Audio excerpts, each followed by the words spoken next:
I mean, Gary Neville is one of the best learners ever. But what he's had in his mind all the time is he doesn't mind making a mistake to learn. He's not bothered about what other people think. He's going to do it.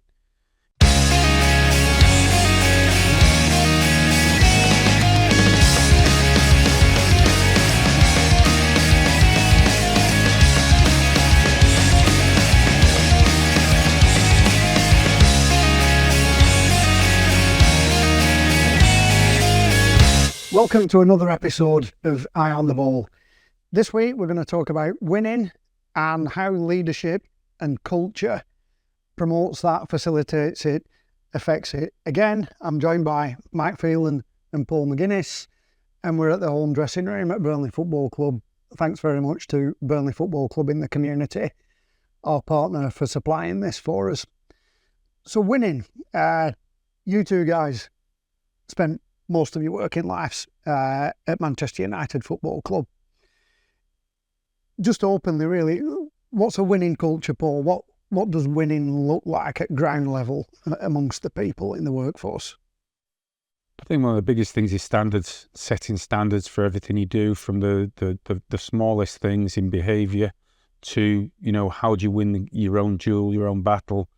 Every little piece of the game having high standards, starting off with a simple thing as this: every pass has to be smooth, every pass has to be the right weight.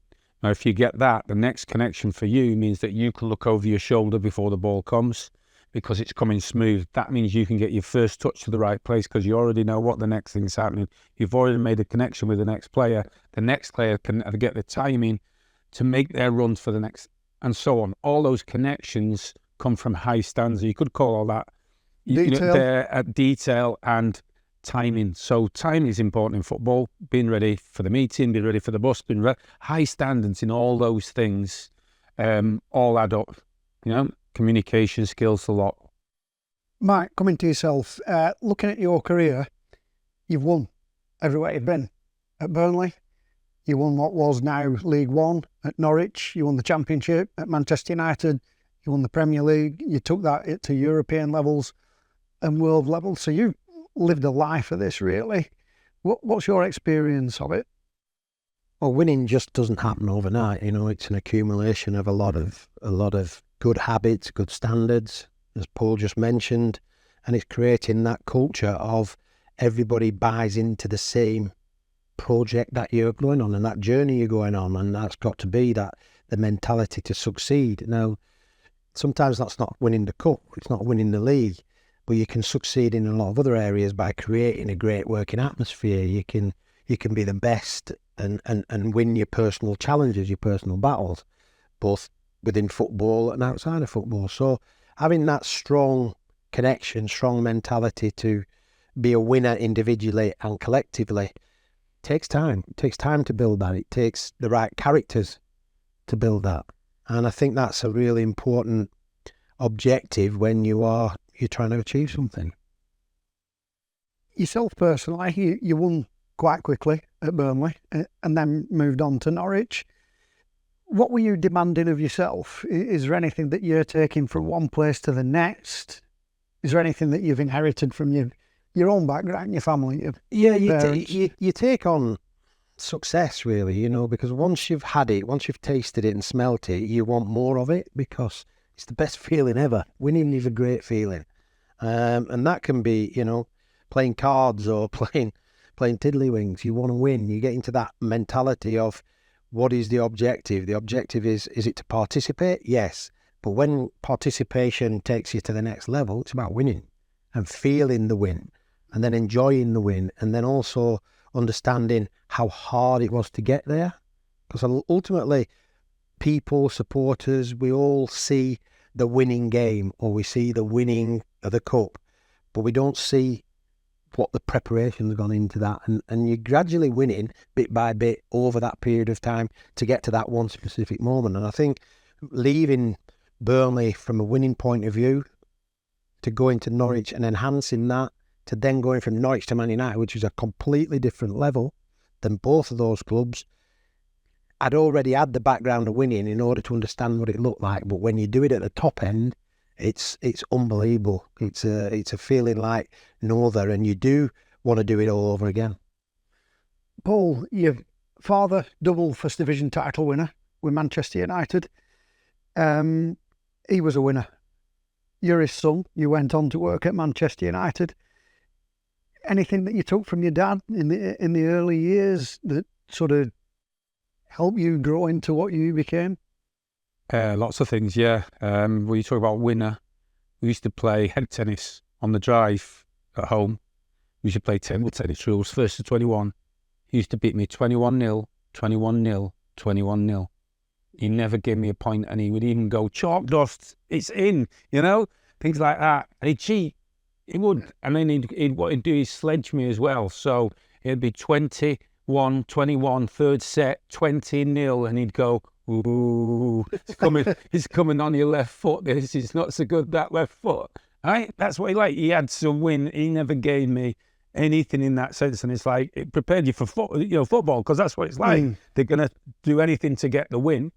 But also he set incredibly sort of high standards, but also he never let you get carried away with yourself. I think in those times, coming from when he was, he was born during the war years, all the coaches at Man United saw him, we might be the best, but we're going to keep humble. So Busby, Murphy, all the coaches I had, all the people, was more of a humble background in those days. So growing up, some really key things. I scored 10 goals in a primary school match, and he was manager at York, and we went to, it was freezing cold, muddy, and he put a towel on his seat in his car, took me to York's ground, and I got in the big referee's room. They had a big bath, a big slipper bath. So I got in the bath, and remember, it's right tea in the water, and I'm really living all these goals. And he went out, and then I got out the bath and I couldn't find him. And it's like here across along the corridor, long corridor, and he used to shout in those days, apprentice, apprentice. The apprentice professionals had to get like a pot of tea or a shovel, but he didn't shout that this time. He shouted, Paul, get back in here now. So I get back in, and I'd pulled the plug, but I hadn't washed out all the mud from the thing. And he went, make sure you wash the bath out every time. I just scored 10 goals, but that was keep back down, don't get carried away. And that's how they used to do it. And he did it another time. It was, I scored a hat-trick in a cup final. Left foot, right foot, and a header. I was only 12, 13. When he got back in the car, he gave me a right telling off for throwing the ball down when the referee gave a decision against me. That's it. All he said. Didn't say it was a good goal, nothing. So it was like standards, sportsmanship, all that sort of stuff was like drummed into. You could say it's harsh, but I've remembered all those lessons years later. Same sort of thing. I was going to ask that. So how do you learn from that? It's hard. Well, I wash the bath out every shower. I wash it out every day, almost like a life lesson. So you're not making the same mistakes. Don't get carried away. Never get carried away. And I always did that with the young players. Never get carried away. And he had the same sort of upbringing. So that was one part of it, because you could always get that Man United. The kids are getting carried away, or don't think too highly of yourself in that sense. And make sure you earn everything. You've got to earn it, whatever you're doing. That's what he was like in that sense. But at the same time, like he was like, I was with the best in the world. We were the best. Man United, dealing with Busby Babes. He was always like he always thought, we were the best, because he was part of that group, played for England and so on. Very, very proud of that. He's got the caps, a couple of caps. He's so proud of that. I think that's a part of his identity, because he was part of that group, and that sort of then I sort of was trying to follow in those footsteps. And I think Sir Alex was the same. The biggest thing for me in terms of that is the standards and always wanting to progress. Well, I want to touch on that. There's a fantastic clip out there of Sir Alex before he comes to Manchester United. I think it's after Aberdeen have won a cup final, and he's interviewed, and basically it's not good enough. You've both worked for him, you've played for him, you've coached for him, you worked in his youth department. Not necessarily, a winner, but a leader. Who is he, Mike, as a leader? He's a strong personality. But that again comes from his upbringing. He's a great storyteller, real good storyteller, but a storyteller who can relate to what's happening, can relate to what you're going through, and how to bring that out in a story. Does which that engage challenges you. people? Yeah. He had quite a few of those stories, in his team talks where he would engage on a level which was, don't accept second best, strive to be better, work hard, bring your best to the table every day, challenge yourself, all these things, and anything's possible, you can achieve. You can achieve together, you can achieve on your own, you can get everything out of the sport that you want. One of his good strengths was he believed in you.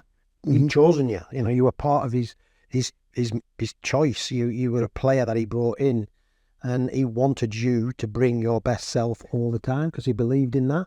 The rest, when he probably got angry, he got angry because you hadn't given what he expected. He expected a lot, but don't fall short of it. Yeah, you can make mistakes, you can fall flat, you can lose games, but if you've given your lot, nobody can query that. And he was a great motivator of that. He used that. That was a real powerful strength he had. Yourself, Paul, your experience of managing the Centre of Excellence and Academy under Sir Alex? Yeah, same thing. I mean, he gave me that job very young. It was unexpected. I really wasn't qualified for it, didn't have the experience, but he chose me to do it. So in that sense... How did that make you feel? Yeah. Well, it was, I suppose, it made you very proud, and it made you work like hell because you didn't want to let him down. But he gave you autonomy to do that, but he set you the standards every now and again. He gave you a reminder of what that might be. If someone under 10 had gone off to City, or he wanted to know why and what was going on and so on. So the standards were high constantly, but I think what we did is we sort of copied those standards all the way through. So he was a role model in that sense.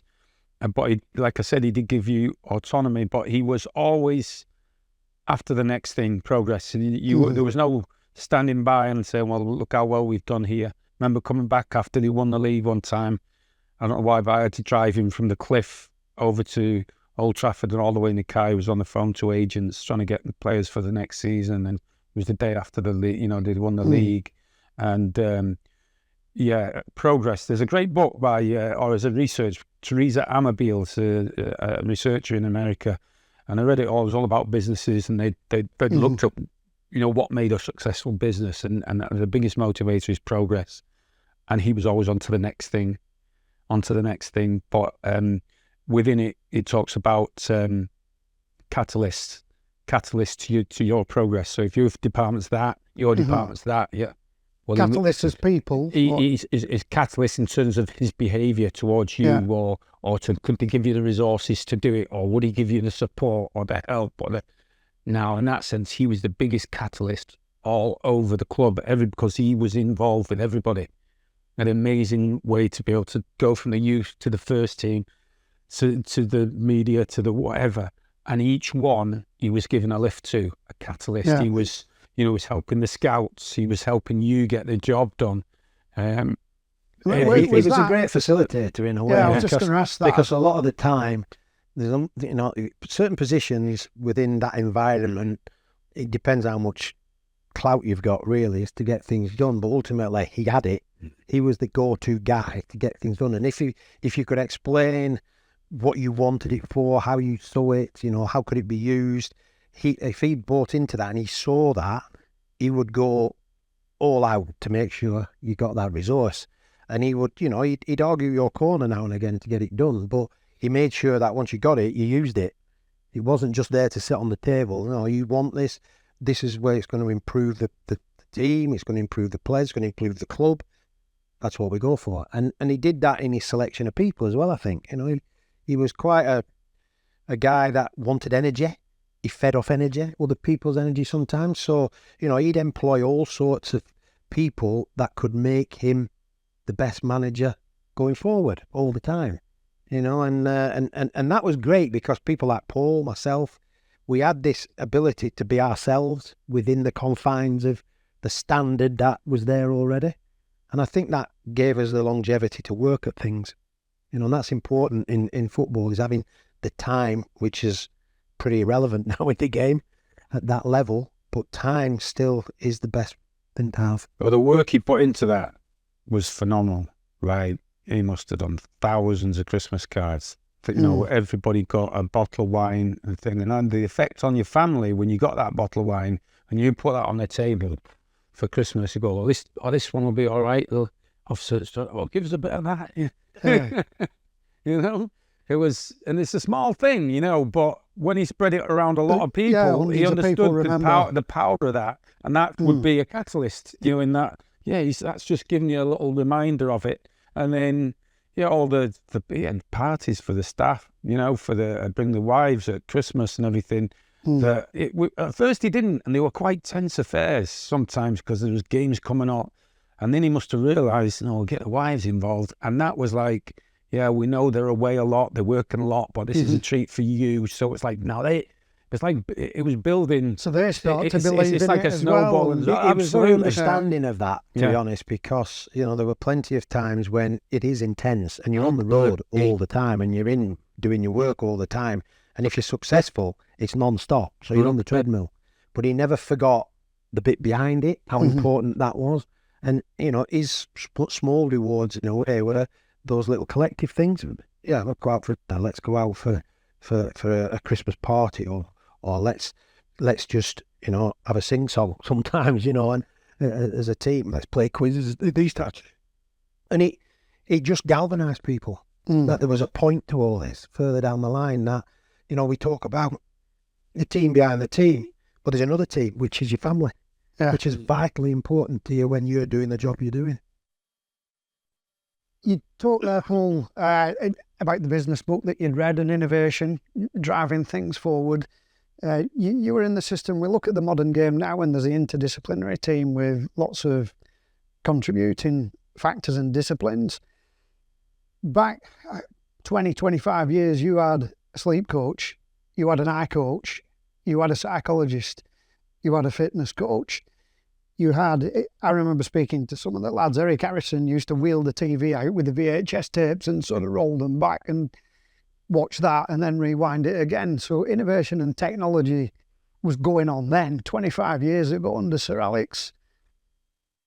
How did he sort of set people up to use this, to do this, and how did it become a part? He was always open-minded from the point of view of what's going on out there. What is there out there that we can use and bring into our environment? Now he will say, he would used to say, was it up to you guys to find this? Who motivates the motivator? Because he was the manager, but he didn't have a psychologist, and he didn't have somebody hovering around or that. He was the job lot at one point. Then obviously he realised this thing's growing and getting bigger and he needs more, I'm sure, and he went into that. So he didn't lighten the load sort of thing by bringing other people in. He went more for experienced people in that field that could enhance his understanding going forward. So he was innovative for a start. That's definite. All the things that are out there now, I could guarantee United are doing that way beyond the time. And he was really open as what is the next best thing. Is it valuable enough to bring in? Not just. And a lot of the time, did that have to be justified or presented to? Sometimes a it did. board Yeah. Sometimes it did. But now you're talking about a smaller group of people. You're not talking about the big departmentalisations we've got going on in football now. So it would be a discussion, and it would be, is it relative to what we're trying to do, what we're trying to achieve? And then obviously there's a cost factor in that. But ultimately, that outweighed the reason why you were getting it, because people embraced it and worked with it. But he was really on the front foot in that respect, way ahead of the game as far as introducing different things to make the players better. And just Dave, I think also one thing really people forget is that Sir Alex was probably at the time the innovator in terms of player selection, because it went from probably a team that played most of the time and so on. But then when the Champions League came in and more of the rotation and resting, he started to rotate the team before people had even thought of that. And if you remember, he had York and Cole and Sheringham and Solskjaer, and then somebody comes on. So he's keeping them competitive, but also they're getting a bit of a rest. And he's doing that throughout the team. And you think, I remember talking to Michael Carrick, and he says, sometimes you'd sit around the dressing room and think, how are we going to win today? You know, he's changed the team again, and it's what's going to happen? He said, but we would. But that's because, like, whoever's coming in, like Quinton Fortune's playing his 26, 28 games. But he feels great because he's playing those games, but he's giving, you know, somebody else a rest. And they're playing, and then it comes round, and then before you know it, they all feel part of it. That was one of the biggest things. And then all the staff felt part of it. So if you're a player, you want to play enough games, you know, and then the training's good, and then everything else. Because people forget that. If you're not, you've got somebody grumbling in the background. It's a problem. So the ability to get the best out of the players was everybody felt. Everybody felt that they had the opportunity to play. Yeah. Everyone who week. came in, if they hadn't played for 6 weeks, they came in as though they'd played 3 days ago. Yeah. That seemed to happen all the But time. it kept you on your toes. I mean, it happened to me personally, where you wouldn't be playing for 6 weeks, and all of a sudden you're in, and you're playing in a position not normal, you know. So, but you're in, so you get on with it. But you're prepared. That was the thing. Most of it was about preparing yourself, but also preparing the team to be available to play all the time. And then he would name his team, and then the rest. Yeah, there's disappointment there, but you're right. They would always feel as though, right, the next game, I mean, or, you know, I remember times when we had a player called Maldonnick, you know, who played centre-half, United, and full-back, and he was man of the match in the first 6 games of one season, and all of a sudden he left him out. And he was the best player. Left him out. It took Malcolm ages to get back in after that, but he just took him out and put somebody else in. Now, I don't know how he explains that to people, but Mal didn't just walk away and all that, you know, he was still part of it, got on with it and waited for the next opportunity. And he had that innate way of making you feel as though you were playing, even though you weren't playing. Be ready for the next one. That's one of the biggest things that you can see that he did, that everybody's still fighting for a place and everything. Nicky Bott tells you the story. Said, oh yeah, he said, yeah, you're not playing now. You're being in November when the pitches get heavy, it'll be just right for you. Things like that. He used to say that about Michael Carrick. He only comes into the season in January. Yeah. And I'm like, I'm sitting there going, oh, we're in August now, and we've got to get to January. I'm like, yeah, but he comes really good in January. You know, I mean, it's just sometimes odd in a way to understand it, but you get it when you're working in that environment. He was so clever with all that. Yeah, Sounds like you've got big risk taker. He took risks as well, which is amazing. I was going to ask you that about risks and mistakes. Did he make mistakes? Yeah, and what happened? No, well, to be honest, he was upfront about his mistakes. Sometimes he'd take it on the chin himself, you know, for the team losing. He would just say, I got that wrong, you know, I should have done this, should have done that. And he was quite explanatory over his reasons. Other times, that made people believe in him even more? Yeah, probably, because he took ownership of it. You know, and ultimately he was the manager, so he always sat top of the pile, didn't he? And he would take everything, win, lose, or draw. It was his responsibility. And that transfers itself down, because what he's actually saying to everybody is, you've got to get better, because if I'm having to front that up all the time, we're not getting any better, so you better do something about it. So he gave you that sense of, don't fail. Or if you're going to fail by trying to be better, trying to win the game, but don't just accept that I failed. Do it again, move on. And he gave people belief, and people rewarded him back, really, because you had the opportunity to go out there and do it, you know. And I thought both that as a coach and a player with him, that you didn't want to let him down. You knew that you're probably going to, with the team you had and the way you were going to win more games than lose. You knew that. But when you lost, how do we react from it? How does he react to it? How do you react to it? Yeah, that would go back to like the research I talk about. If you feel like you belong to something that's special, that people care about you, but you also get a chance to progress, but you're also autonomous, you can make your own decisions, you can be creative, and it managed to be like that, then you feel like you're part of something really good. You're not looking over your shoulder all the time and thinking that you were getting that sort of feeling all the time. Could you manage up, Paul? Could you get things that you needed? Yeah. You would go in and see him. Sometimes you'd go in, Nick will know the same thing I'm going to say. He's like, you'd go in, he'd look up from his desk, he'd go, yeah. And you'd say what you wanted, he'd look at you like, it's like, you think, oh, she hadn't come in here now, no. But then other times he would do it, you know. And of course, like sometimes you disagree. You think, well, I think you're wrong about that one, but you just have to. And you have to can have swallow those it. You just have to conversations. swallow it. Yeah, definitely. Yeah, he was open to that. He ultimately he was the boss. He had the final decision, but he challenged you actually sometimes to be different. He wanted a different look at it. He wanted a different perspective because he can sit there with blinkers on, and when you sit in that room all on your own, there's only one way to think, and that's your way. Then somebody comes in and disturbs it, or a phone call comes in and says something that gets his mind ticking. And often, but it's through discussion. Often you would give your point of view. Was he a But good listener? ultimately, you would accept the consequences of his actions because he had to make the One, choice. one story I told you a little bit before is like, because my dad had grown up with the Busby Babes, and he always said to me, I was so proud of the blazer. The blazer they wore was like a big thing for them. They became a pro, or they were 17, they got the blazer. Then they were all on these trips. So I grew up with all these photographs of them going like, they look like sometimes with trilbies on and they're flying abroad for the first time, but they all had this blazer on. And this blazer had gone since 1948 and so on. And it's really the crest of Manchester on it. And then I'd got a blazer, and then all the young under 18s had a blazer. So we were going to this one, yeah, like that. So this was like a carried on, this really special, belonging to a special club. You'd played, like basically this blazer, people had died in that air crash for, or George Best had worn it, or Bobby Charlton had worn it, and treble winning team had worn it, and so all the way through. And then we had under 18s, won the Youth Cup with it, and so on. In fact, they got off at Chelsea, and the gate man went, oh, DL, I thought it was the first team getting off the court because it's so impressive. We had a big team then with Pompa and all that. We went to the Emirates, played 38,000 there because they just opened the Emirates playing house.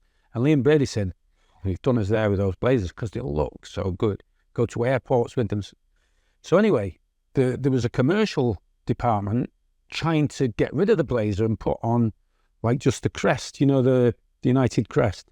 Just put that on it. So I wrote this letter to the club secretary, Ken Ramsden, and I said, look, all that history of it, and the people that die with it, so on, we can't get rid of this. So I ended up a meeting. It's the manager, David Gill, this guy, and Ken Ramsden. And the guy started off with, I said, it's the crest of Manchester start, and there's loads of them on it about the bees and Manchester World Trade, all in this bag. And the guy went, we're not in Manchester, we're in Trafford. Oh, that was nearly over the seat. I was nearly going to go and get him. What do you mean? And David Gill was great. He said, he went, well, to be fair, I've never heard of Trafford before. It's Manchester United. And then Ken Ramsden, whose actual mother, his mother and his auntie had actually polished the coffins at Old Trafford. They were the laundry ladies. So he had a big connection with it. He really wanted to keep it. Ken Ramsden said, well, if you put that other badge on, it's going to look like bus drivers out. He said, so the only problem came, the manager then said, well, it's a bit big, that's the only thing. And there was a Juventus, and when they played Juventus, who did they play? Milan in the Champions League final for Old Trafford. So anyway, it's a small little badge. And he said, maybe it should be a bit smaller. I said, well, look, boss, maybe the badge should be really big like it is, because that's what the Italian coach would like. And you can see it more. But anyway, it went a bit smaller. I think it's got back bigger now. But to me, that was him listening and with them to a sense of history about something that connects a line of people. And they still have it now. So it got saved, which was great. But I think he was listening. They all really wanted to keep it, I think. But yeah. And I presume that you're creating that sense of belonging there, the identity. This would be something that's accessible to not just players, something that people want to earn the right to be part of the football club, the organisation, and to wear it. And it's wear like the it green with pride. jacket, isn't it? And stuff like that. Yeah. There's just a symbol of achievement or being part of.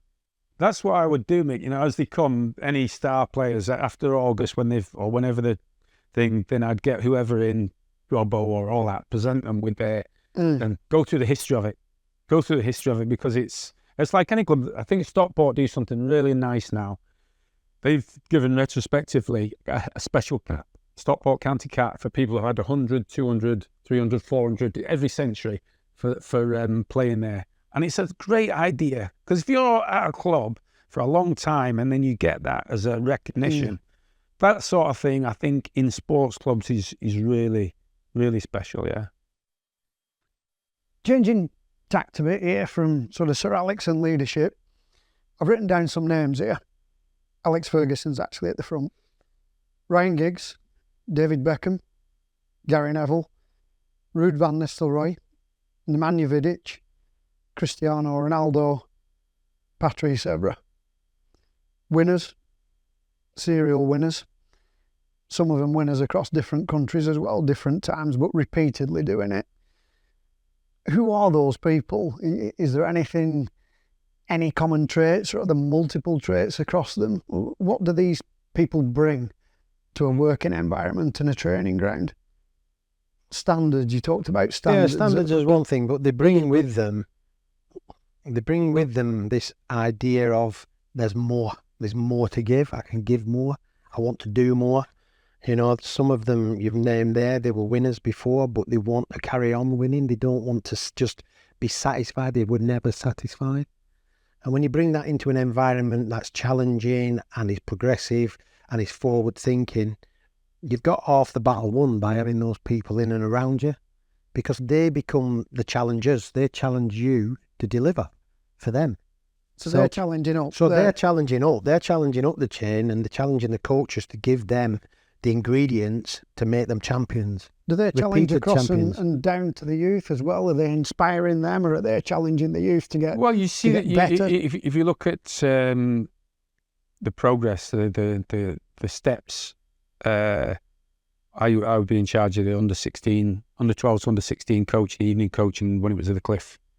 Beckham lived round the corner, but Neville was in Bury. Chris Casper was living up that way, or maybe he is still in Burnley. Yeah. Then there was 5 or 6 of them, Ben Thorne, and they would come on an evening training. Mm-hmm. So they might train in the morning, the afternoon with the under 18s, then they come back at the night with the under 16s. And then when they went on college, or say on Thursday, they didn't want to miss a day of football. He would be in every time. So they're in training with them. Now, there might be some exercise going on back was pinning the ball, but when it came to the game at the end, they're all in. Now, we talked about mixed ability, mixed strength. Now the level goes up, and but they didn't want to miss a bit, you know. So in that sense, you see the drive they've got and the love for the game and so on. I mean, Gary Neville is one of the best learners ever, but what he's had in his mind all the time is he doesn't mind making a mistake to learn. He's not bothered about what other people think. He's going to do it, you know, so he's going to carry on and learn whatever he can from that, you know. And he was like that as a player. When I first joined there, come back after, whenever he walked through the room, they went bzzz. All the rest of the lads went bzzz, bzzz, busy. He got hammered. I mean, it was a joke thing, but it was also because he was doing extra, and it never bothered him. He just kept doing extra and extra and extra, and that's why you have to look at the guy and look at what a success he is, multi-millionaire, multi-businesses, media, whatever he's done. He's just have a drive to do it. And that's what they all have, you know. Beckham had a drive. They've all got that drive, and I think they can. They've got the ability to see the progress past the setbacks and past everything else, you know. I mean, talking about leadership here and these particular characters, Mick, these can be highly strung. Can it be chaotic, challenging at times? Can it be? Well, chaos is good demanding? sometimes. It's good because it makes you examine why that's happening. What are the reasons behind it? And is it good? Do you have to Is it manage good and chaos? lead that for the leader? Yes, you know, you have to. Certainly when I was a player and then a coach and then I went into the assistant role, you have to manage up and down as an assistant. You're in sort of the grey area of you can hover in there, you know, you can take things higher, you can deal with things lower, you can put yourself in a certain position. I think it's a warranted position being in that role of an assistant, or, you know, some kind of person who can link between dressing room and higher up. And I found it a really, really good role. You know, I don't know whether that was my character or personality, but I fit quite well into understanding the mechanisms, and I learned the mechanisms as to how to handle players, how to handle dressing rooms, how to handle staff, but also how to handle the decision makers as well, because that's the business side of it, that's the football club side of it. And that, you have to, you bring your strengths to that position. And handling certain, things with Sir Alex was not easy all the time, but it was challenging. But it was good from the point of view that he allowed me to do that. He allowed me to be myself. And he wanted that. And he did that with everybody. It didn't matter whether you were assistant manager or you were, a youth team coach. If there was something that he wanted to hear or he wanted to do, or you were brought into it, he embraced that. It wasn't specific to anybody, like he handed it down, you get on with that and get them to do that. It was all geniusly coordinated, I think, if you want to put it that way. But he had his foot on the gas all the time. You mentioned decision making there, and some of this will appeal to sort of corporate and industry as well. I read a biography recently of Elon Musk, and he said at his peak, or when he's operating at his best, he made about 100 decisions a day, but he'd only get about 80 of them right. But he made decisions, and he was never afraid of making decisions. Is that something that you were aware of within that environment, or is it something that's required for progression? Well, I think a football club operates in sort of a different way to a business from the point of view of where you start, where do you want to finish, and how much time have you got to get there. In business, you might get that time. In football, it's pretty reactive. So it's moving, it's ever moving from a day-to-day basis. There's always something going on that needs an answer or needs a reaction to. And then there's other times when... And that would be dealt with, would it? That would be dealt with, but other times there would be the other approach, which would be just let it, see if it gains momentum, don't go chasing it. Right. It can diffuse itself, I think that is a personal skill that certainly someone like Sir Alex had, where he could create trouble, but he could also solve problems as well. And he didn't always go looking for trouble. So he would deal with what he had to deal with, and he never let it fester. It was a case of, no, there's a moment for that and a moment for that. See if it fizzles out, see if it goes away. If it doesn't, I'll deal with it. But there might be other things which might be trivial at the time. He'd nip it in the bud straight away. It was just a judgment call he had. And I think that led to us all believing in the process of those decisions and why those decisions. I learned a lot when I went from player to coach to assistant manager. All the things that I didn't like or didn't agree with as a player, because I was selfish, I understood when I became an assistant manager from the decision-making process. I understood why, when I was a player, he made that call many years ago, because there's a lot more thought goes into it. There's a lot more planning, a lot more decision-making than just playing. And that was a big learning curve for me, but it was a good learning curve. You're pretty well versed and big on the history of the club, Paul. He had a difficult start, Sir Alex. It took him a while to get his first trophy on the table. Do you think some of the things we've just talked about and the way he was part of why he was afforded that time, and did he create that scenario for himself? Yeah, I think so, definitely, yeah. Especially when they could see the work he'd put into the youth policy, they could see it coming. And yeah, I don't think probably the directors and everything wouldn't have known the class of 92 was there particularly, but I think people in the club, and I went back, they were calling them the dream team. And that was a bit like for my dad's stuff, where he's a bit, don't get too carried away. I was a bit like, I can't believe they're calling them that. But then Brian Robson staying behind to watch them, all the first team were watching them in the 80, and there's big crowds there, and then you think, wow, they really are something special, so you could see that coming, and he probably felt it coming, but at the same time, the pitch was terrible at Old Trafford, wasn't easy to play good football, the team hadn't fully formed and knitted yet, people going on the present day team, but at that point it hadn't all come together. Could you feel it growing, Mick? You were playing then? Yeah, you could. I joined, the year I joined, I think Sir Alex had been there a couple of years, and he definitely, in his selection or it's see afterwards. You see it afterwards, really. He went for hungry people who wanted to achieve, wanted to sort of grow and build something, you know. And I was captain of Norwich, and you know, I'd been doing really well. The team had been doing really well, and he wanted that sort of style of player that could just fit in with other players like Neil Webb and Danny Wallace, Paul Ince, Sky Pallister, all these types. So he was building something, and you got that sense of we're on the right track here. I mean, it was a disaster, the early part at Man United. When I went in, you know, we won our first game, but then we went on a dreadful spell, and we're going into Christmas, and I think we're in the bottom 4, bottom 5 at the time. But then we go on a big run, we put something together, it starts to form a team and win the FA Cup. And from that moment on, there's a sense of belief, achievement. Were you starting to believe in him more? Or? Yeah, you believe in him, his decision making, but you believe in your group, your team that's being put together. And then he'd add to that because he had that, you know, that chance to build on that, and he brought more in. Then suddenly it's shifting again, and you're going into the Cup Winners' Cup, and you're winning that. So now you've won a domestic trophy, you've won the Cup Winners' Cup. Now you start to talk, wow, 3 years on, 3rd season in, let's go for the league. Let's go for the league. Let's challenge for it, because at that time I don't think they'd won it in 20 odd years.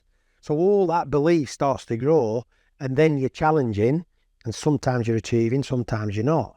But it just seemed to go on each year with more and more build-up, and that was selection of players and different levels of applying yourself, but also with the belief in something's happening, something's going in the right way. And then when you win the Premier League, your world's your oyster then, because you've achieved everything that you've wanted to achieve, but you want to go and repeat it and do it again. And then it becomes successive. How are we going to do it? Who's going to do it? You know, all that sort of stuff. And his vision was terrific. Putting it all together must have been more difficult than it sounds, but he had the backing behind it to get on with it and do it. That's one thing I want to touch on there, the continuation of it, the momentum. There are lots of sports organisations, there are businesses that are successful, but then doing it again the year after and the year after that. That was a fantastic tale you told us there about just having won and travelling in the car and planning for the season after in terms of players. Was he thinking about this all the time, or was he just thinking about the next game and winning the next trophy? Or was he thinking 2, 3, 5 years ahead? And did that flood into you as well? That's an interesting question, that, because it felt as though they were planning all the time, and I'm sure they must have been. And certainly in my case, from player to coach to assistant, yeah, you had that idea that we got something here. How do we adapt it to go again? And what are the individual challenges you have to give to players, because they've achieved, they've set out to do what they wanted to do, and they've done it. The question is now, what is in your makeup, what is in your character and personality to want to go and do that again? Because there's a lot of effort and toil goes into that, a lot of sacrifice goes in. Are you prepared at 31 years of age to go and sacrifice yourself again to win it again? Or are you quite content? But then again, you've got a 17-year-old, 18-year-old who's not achieved any of that, and he wants it. So are you just gonna fall by the wayside, or are you going to take that kid on that journey? So all those things can be manipulated and brought to the table and become another jigsaw puzzle. And I think Sir Alex has gone on record. He used to refresh the team. He called it refreshing the team. You could say changing the team, but every 3 years, maybe 4 at most, he wanted a new team. He brought in a new group, a new team, added 1 or 2 to it, or maybe 3 or 4, but he never completely changed it, but he was always adding, the ingredients to make the cake at the end of the day. But he had a good way of doing that, but it was always people who wanted to achieve. It was never the done deal. I mean, you're coming here to win, you're coming here to achieve. If you don't bring that with you, there's no point being here.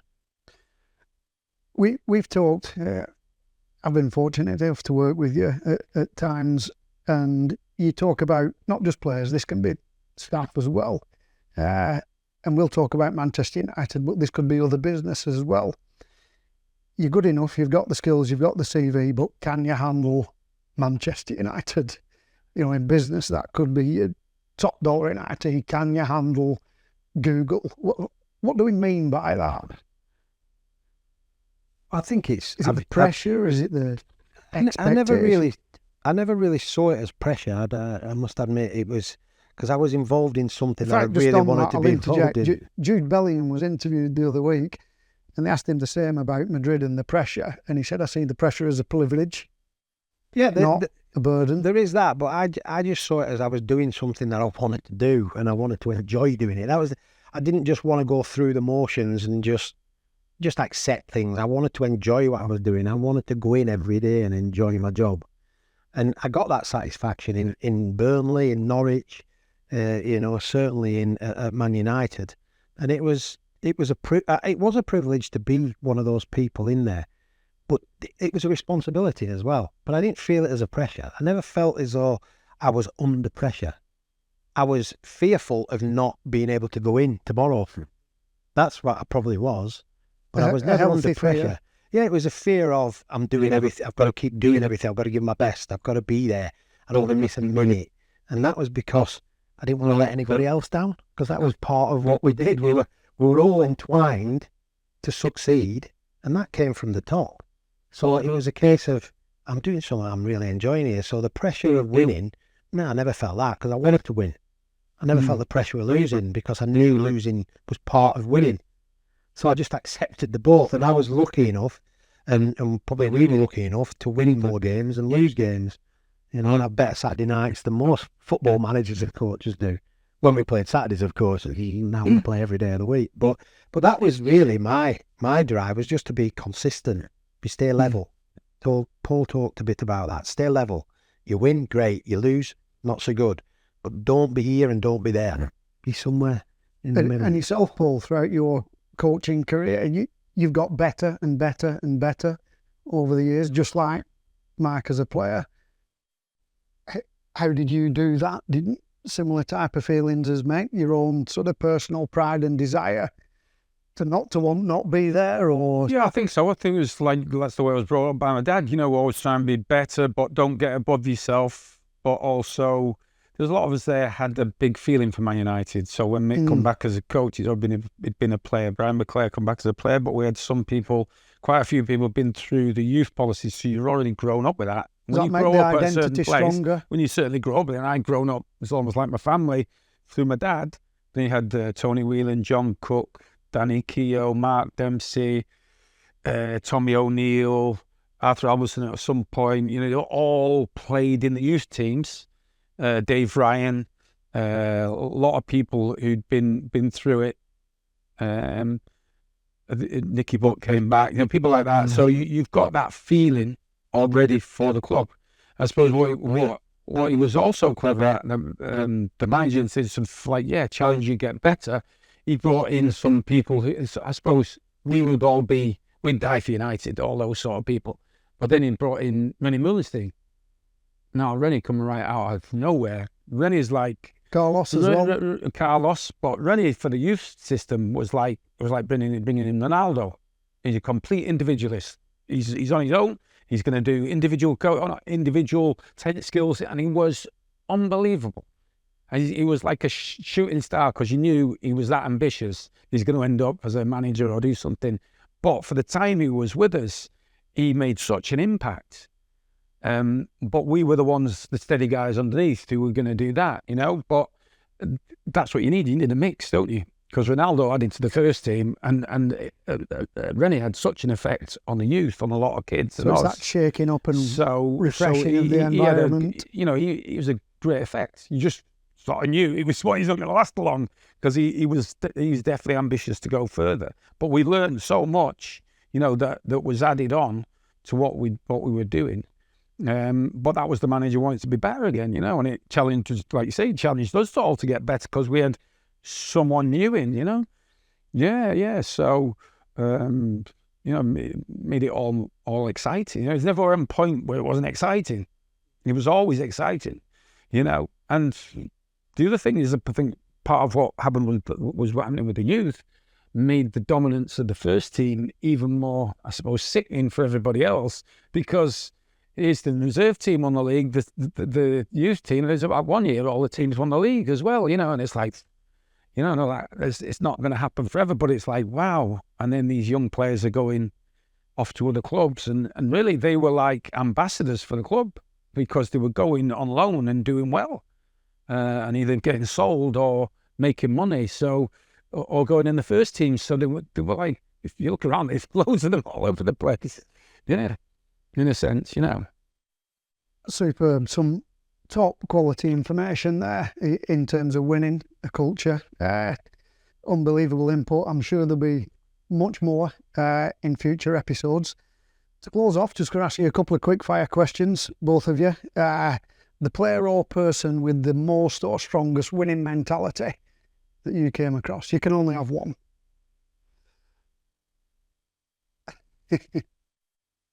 I would say Gary Neville.